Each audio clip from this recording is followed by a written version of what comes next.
बोलिए श्री उद्धव जी महाराज की जय हो।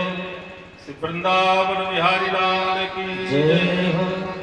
तो उद्धव जी वृंदावन आए हैं, गोपियों से मिले हैं और गोपियों ने जब अपनी विरह व्यथा उनको बताई है तो उद्धव जी ने खूब प्रयास किया कि मैं अपने ज्ञान से इनके विरह को शांत करूं, लेकिन ऐसे उनके ज्ञान को पीट पीट कर गोपियों ने ऐसी गुदड़ी बनाई कि आज भी वृंदावन में ज्ञान गुदड़ी मोहल्ला है।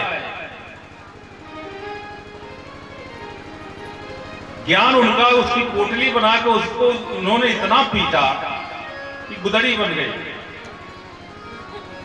इस प्रकार से गोपियां जब चर्चा हो ही रही थी तब तक एक भ्रमर आ गया, भौरा। भौरा होता है काला, उसको देखकर मानो गोपियां ये कहती हैं कि कृष्ण काले और यह भौरा काला, यह कृष्ण का ही मित्र है। भ्रमर गीत के माध्यम से गोपियों ने खूब डांटा है उस भौरे को, भगवान को इंगित करके कहा है भगवान को और बोला है भ्रमर से। कहती है हे भ्रमर, मधुपतितो बंधो सांगिम सपत्न्या कुछ विलुलित माला कुंकुम मस्नुस्भिर्नः पातु मधुपते स्तन मानिनीनां प्रसादं यदुसुदसि विडम्बं यस्य दूतस्त्वमेति। हे भौरे, तू जिसका दूत है हम जानते हैं, मेरे पैरों को मत छुओ, कोई आवश्यकता नहीं मेरे पैरों को छू। तू जन्म जन्म का कपटी है, तू देखने में ही काला है, तेरा मुखमंडल काला, तेरा पूरा शरीर काला, तेरा आंतरिक हृदय भी काला, सब कुछ काला है। क्यों?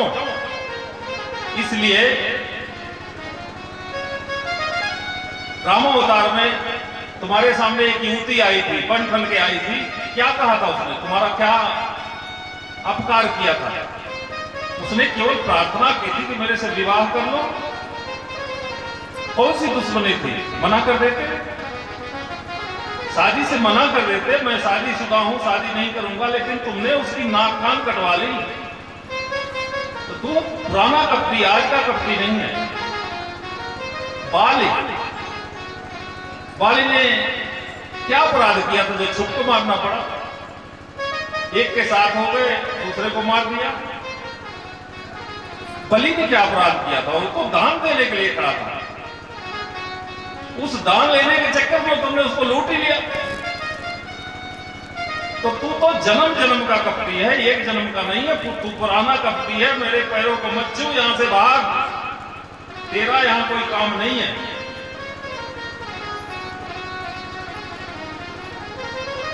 एक बार नारद जी द्वारका जी आए, बार बार भगवान ब्रजवासियों की बात करते हैं द्वारका में। सब ऊब गए हैं कि रहते हो द्वारका में, बात करते हो वृंदावन की, राधा जी ब्रजवासी, राधा जी ब्रजवासी। क्या रखा है ब्रजवासियों ने? अब तो वहां से चले आए, यहां राजा बन के बैठे हो। भगवान ने कहा इस लीला का थोड़ा सा दिखाना पड़ेगा इनको कि क्या है ब्रजवासी, जरा इनको एक बार दिखा दो। भगवान ने, नारद जी आए थे और उन्होंने कहा कि मेरे पेट में बहुत दर्द हो रहा है, ऐसा दर्द हो रहा है कि ये किसी इलाज से, किसी वैद्य से ठीक नहीं होने वाला है। एक पुरानी औषधि है जिसको मैं, अनुभूत औषधि है, इसको मैंने कई बार प्रयोग किया, वही औषधि अगर मिल जाए तो मैं ठीक हो जाऊंगा। नारद जी ने कहा कौन सी औषधि है? भगवान ने कहा किसी प्रेमी का अगर चरण रज मुझे मिल जाए तो मैं वही मुंह में डाल लूं और ठीक हो जाऊंगा। नारद जी गए मालों में, रुक्मिणी जी से मिले, सत्यभामा जी से मिले, सारी रानियों से मिले, अष्टपट रानियों से 16,116 घर घूम के चले आए, लेकिन किसी ने अपनी पद धूल देने के लिए हामी नहीं भरी भगवान को कि महाराज नरक में डालोगे, हम उनकी पत्नी है, हम उनको अपनी चरण देंगे, हमारे बस का नहीं है, हम नहीं दे सकते। लौट के आगे वापस उन्होंने कहा कि मिला नहीं महाराज, कोई देने को तैयार नहीं है, सब कहने को तो प्रेमी है आपकी, आपके लिए जान दे देंगे, लेकिन कोई अपना चरण रज नहीं देने को तैयार है। उन्होंने कहा अब वृंदावन चले, वहां मिल जाएगा। वृंदावन पहुंचे नारद जी। नारद जी ने अपनी बात बताई कि ऐसे ऐसे भगवान कृष्ण को तकलीफ है, कोई प्रेमी हो अपनी चरण रज दे दे, उससे ठीक हो जाए, ऐसा भगवान कहते हैं। सारी गोपियां अपना लहंगा ऊपर करके बैठ गई कि लो झाड़ लो, जितनी रज इसमें लगी है सब ले जाओ। नारद जी ने कहा अरे तुम लोगों का दिमाग ठीक है क्या? अरे भगवान है, त्रिभुवनपति है, उनको अपनी चरण रज दोगे, नरक में पड़ोगे।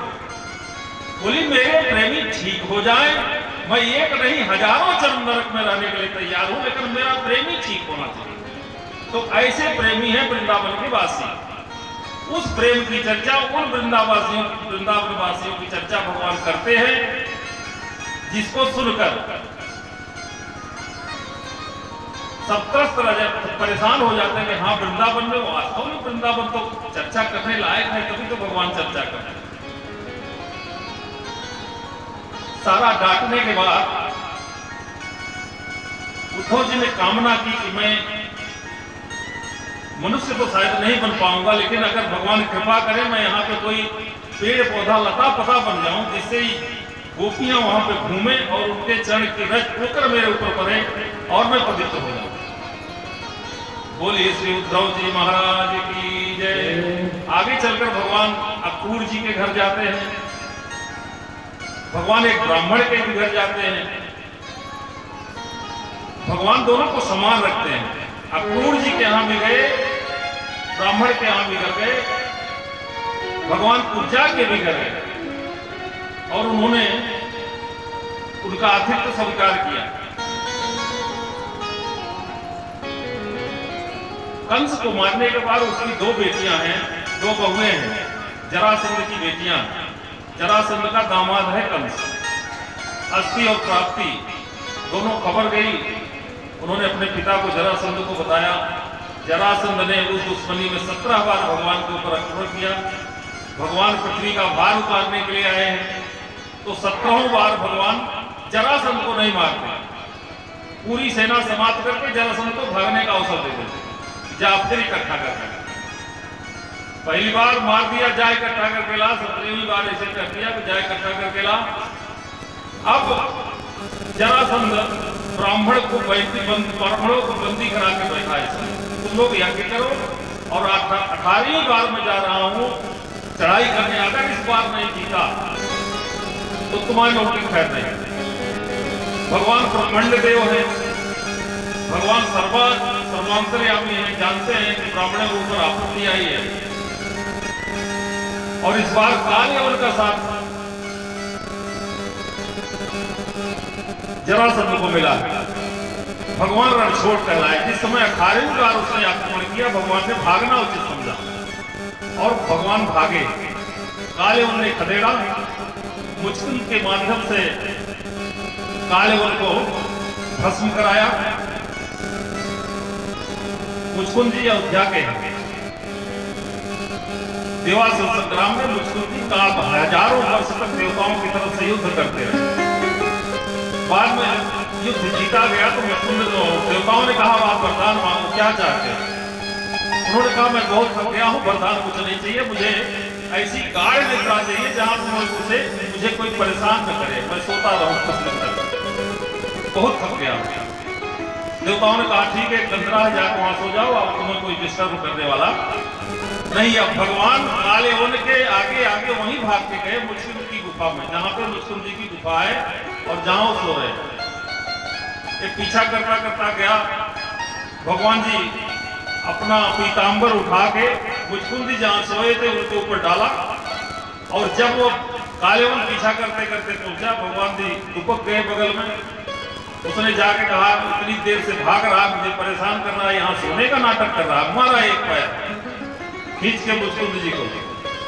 मुचकुंद जी गाढ़ निद्रा में सो रहे थे और उनको वरदान था कि जो आपको आधी निद्रा में, कच्ची निद्रा में जगाएगा, उसको देखते ही वो भस्म हो जाएगा, आप उसको देखो। मुचकुंद जी जगे और उन्होंने क्रोध भरी निगाह से उसको देखा, कालेवन वही भस्म साफ था। बोलिए मुचकुंद जी महाराज की जय। और भगवान रणछोड़ कहलाए। गुजरात में आज भी रणछोड़ जी की आरती होती है। तो इस प्रकार से भगवान भागे। भगवान क्यों भागे? जब जरा आएगी तो भागना ही पड़ेगा ना, प्राण तो निकलेंगे। तो भगवान ने जरासंध के डर से 18वीं बार और कुल ब्राह्मणों को बचाने के लिए मानो भागने का नाटक किया कि अगर मैं जीता इस बार तो ब्राह्मण नहीं बचेंगे। तो भगवान ब्रह्मण्य देव है, भगवान ने ब्राह्मणों को बचाया और रणछोड़ कहलाए, भगोड़ा कहलाए। 50 के बाद एक पूर्वार्ध पूरा होता है। भागवत जी का 10वां स्कंद 50 अध्याय पूरे हुए, पूर्वार्ध पूरा हुआ। हमारा भी पूर्वार्ध जो है 50 के बाद ही पूरा होगा। उत्तरार्ध जब लगता है तो कहीं गांठ पकड़ लेगी और कहीं घुटना पकड़ लेगा, कहीं कमर पकड़ लेगी, हर जगह दर्द होगा। इसलिए 50 के बाद सीताराम जी की शरण में जाइए, कृष्ण जी की शरण में जाइए। कपालभाति और अनुलोम विलोम से काम होने वाला नहीं है। बोलिए श्री वृंदावन बिहारी लाल की जय हो। तो कपालभाति चाहे जितना कर लो, ये माधवपुरी छोड़नी ही पड़ेगी। इस प्रकार से गीता जी जो है भगवान का वचनामृत है और भागवत जी जो है भगवान का लीलामृत है। इसमें भगवान की अनेकानेक लीलाएं हुई। क्या करना है? जो लीला देखिए उसी में रम के रह जाइए, फिर आगे पढ़ने का नाम नहीं मिलता। ये हुई कथा। अब एक है विदर्भराज, एक है विदर्भराज।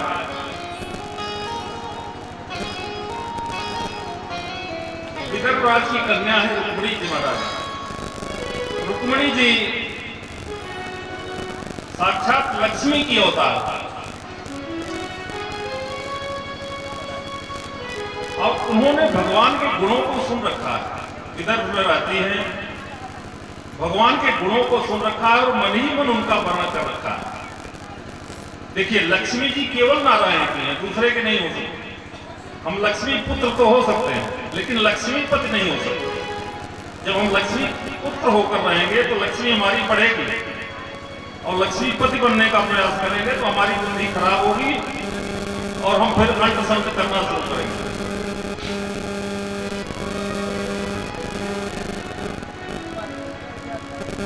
विदर्भराज के पुत्र है रुक्मी। रुक्मी है बदमाश और शिशुपाल का मित्र है।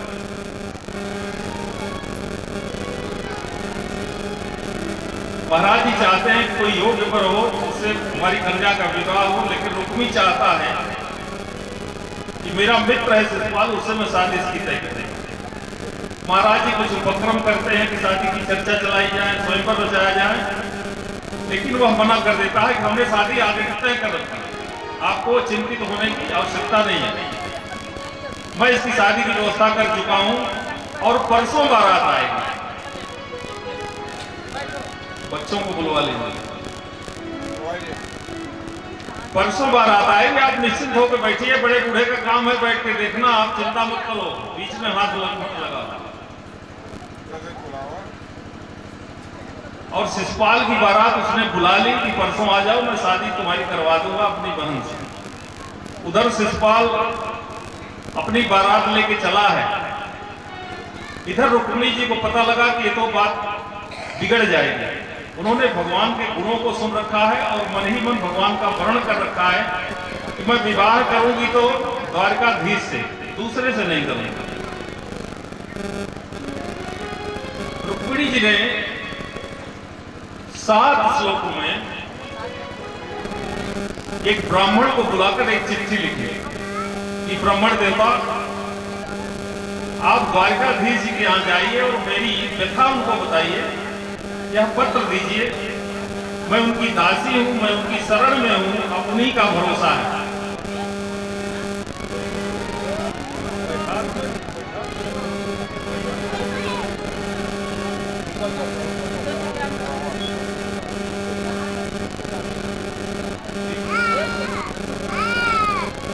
तो भगवान की शरण मेरी है, उनको कहिए कि मैं केवल आपकी शरण में हूं, आप ही मेरा उद्धार कर सकते हैं।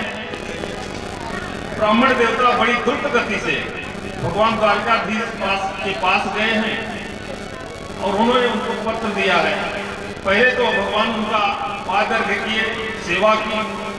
जब ब्राह्मण देवता स्वस्थ हुए, चाय नाश्ता पानी करके, तो उन्होंने पूछा ब्राह्मण देवता कैसे आप पधारे।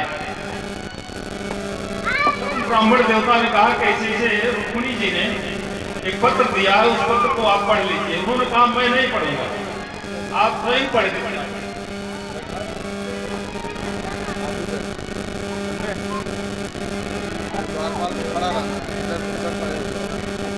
आप स्वयं पत्र को बांचिए। ब्राह्मण देवता आप स्वयं पत्र को बांचे, मैं नहीं बांचूंगा। ब्राह्मण देवता ने पढ़ा और भगवान ने कहा कि आप निश्चिंत रहिए और जाके रुक्मिणी जी को कहिए कि निश्चिंत रहे, वो हमारे साथ ही आएंगे। मेरा वरण उन्होंने कर रखा है, तो उनको दूसरा कोई ले जाने वाला नहीं है। श्रुत्वा गुणान भुवन सुंदर सुनवतां ते निर्विष्ट कैलं रूपम दशां त्रिशिवतां अखिलाभम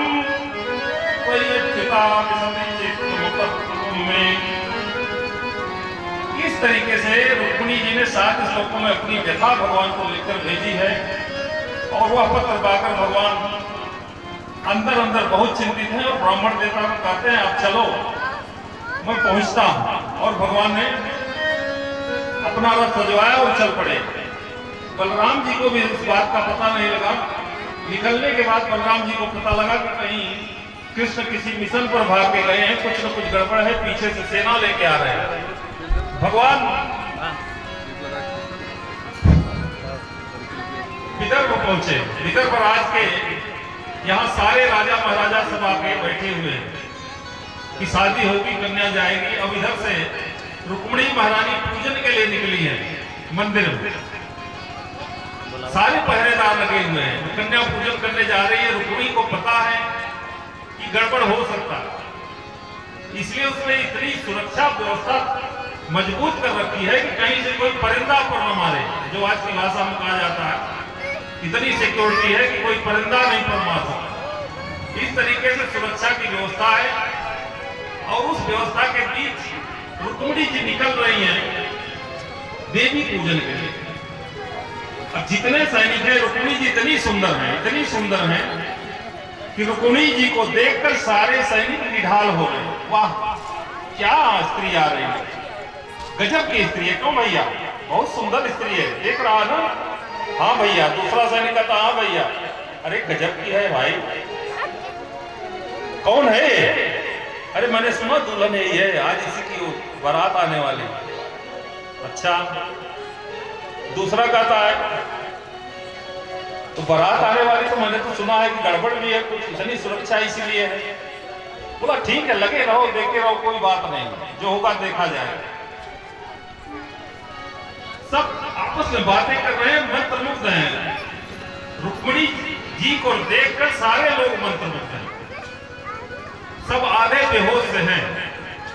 कोई अपनी ड्यूटी का ध्यान नहीं है, क्या हो रहा है इसका कोई ध्यान नहीं, इस पर कोई रोक टोक नहीं है। कौन आ रहा है, कौन जा रहा है, कहां बैठा है, कैसे हो रहा है, इसकी कोई रोक टोक नहीं है। सब अपने में बातें कर रहे हैं, मस्त है कि गजब की सुंदर कन्या है, गजब जा रही, गजब जा रही। उधर से भगवान कृष्ण का रथ आ गया। अब आंखों आंखों में रुक्मिणी जी और भगवान कृष्ण की बात हो गई। ठीक है, मैं उपस्थित हूँ, चिंता करने की आवश्यकता नहीं। और रुक्मिणी जी जा रहे हैं, धीरे धीरे उनके पायल की आवाज आ रही, छुन छुन छुन। लोग उसमें पागल हो गए। वाह, क्या सुमधुर ध्वनि निकल रही है, ये तो जैसे बीना बज रही है। क्या बात है। आगे चले, 2-4 कदम आगे चले, तब तक देख रहे हैं, देखो इधर एक लड़का भी है बड़ा सुंदर। सब इतने मंत्रमुग्ध हैं कि बस केवल बातें करते जा रहे हैं, बातें करते जा रहे हैं। अब भगवान अपनी रथ से उतरे, आया। कौन है? आप हैं? चलो लीला करो। भगवान कृष्ण अपनी रथ से उतरे, अपनी रथ से उतरे और रुक्मिणी जी का हाथ पकड़ा। रथ से उतरे का हाथ पकड़ा और लेके आगे तो बढ़ रहे अपने रथ की तरफ। अपने रथ की तरफ जा रहे हैं, लोग कह रहे देखो तो गजब जोड़ी है, वाह क्या जोड़ी बनी है, क्या जोड़ी बनी है, वाह वाह वाह। इस चक्कर में सब बैठे हुए, कोई कुछ नहीं बोला। भगवान हाथ पकड़ के अपने रथ की तरफ ले जा रहे हैं, रथ की तरफ ले जा रहे हैं, ले जा रहे हैं, ले जा रहे हैं, ले जा रहे हैं। रथ पर बैठा लिया। रथ पर बैठने के बाद कह रहे हैं ये तो दोनों जोड़ी गजब बनी है भाई, रथ पे उतने शोभायमान हो रहे हैं। भगवान ने जब रथ चला दिया तब कह रहे तब इनको होश आया, कह रहे ले गए ले गए ले गए ले गए ले गए। तो तुम लेके भागा, कोई लेके भागा, खलबली बची, खलबली बची, सब पीछा किया। तब तक भगवान 9-2-11 भगवान आगे बढ़े, पीछे से लोगों ने खदेड़ा, रुक्मी ने पीछा किया। कुछ दूर जाने के बाद भगवान रुक गए और लौट कर रुक्मी के साथ युद्ध किया। रुक्मी को बंदी बनाया और उसका बाल, तब तक बलराम जी पहुंच गए, मानो उसको मारना चाह रहे थे, पर बलराम जी ने कहा कोई बात नहीं, अब तो रिश्तेदार हो चुका, छोड़ो जाने दो। रुक्मी ने प्रतिज्ञा कर रखी है कि जब तक मैं कृष्ण को मार नहीं दूंगा तब तक अपने नगर में प्रवेश नहीं करूंगा। फिर से रुक्मी को छोड़ दिया, रुक्मिणी जी के कहने से और बलराम जी के कहने से छोड़ दिया और भगवान द्वारका पहुंचे। द्वारका में भव्य स्वागत भगवान का हुआ और विधिवत रुक्मिणी जी और द्वारकाधीश जी का विवाह हुआ। बोलिए रुक्मिणी रमण भगवान की, श्री द्वारकाधीश भगवान की। इस प्रकार से द्वारका में विधिवत रुक्मिणी जी द्वारका पधार गई हैं। भगवान द्वारकानाथ रुक्मिणी जी को द्वारका लेके आए हैं। पूरा परिवार जुटा हुआ है, कुनबा जुटा हुआ है, गांव के लोग, पड़ोस के लोग, क्षेत्र के लोग, सब लोग आए हैं। अब विधिवत विवाह संपन्न होने जा रहा है, तो इस पर एक बधाई गीत हमारे संगीतज्ञ बंधु गाएंगे, फिर शादी होगी। बोलिए श्री रुक्मी रमण भगवान की जय।